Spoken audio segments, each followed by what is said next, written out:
Guys, so, ganito pala gumawa yung insekto ng kanilang bahay, oh. Ayan, oh. Ayan.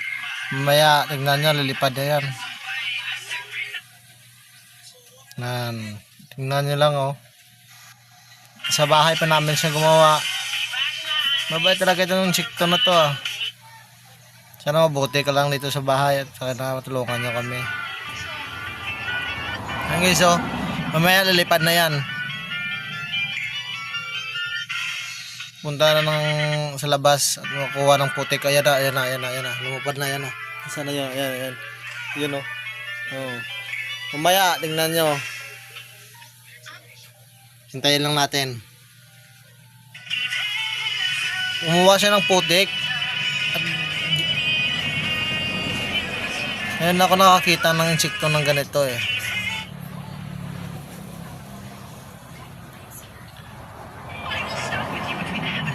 Siya lang sa akin, blurred yung camera natin kasi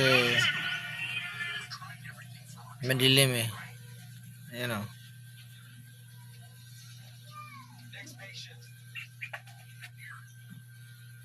Tagal lang yung insekto, bumalik, ah.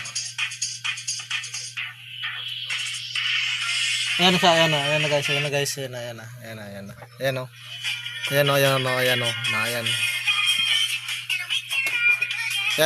na, sinusugod niya ako, eh, natatakot ako, eh. Ayan, oh.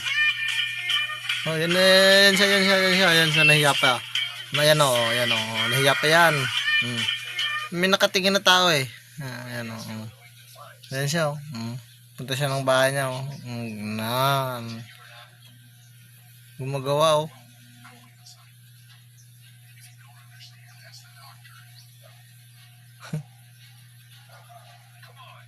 Ang galing.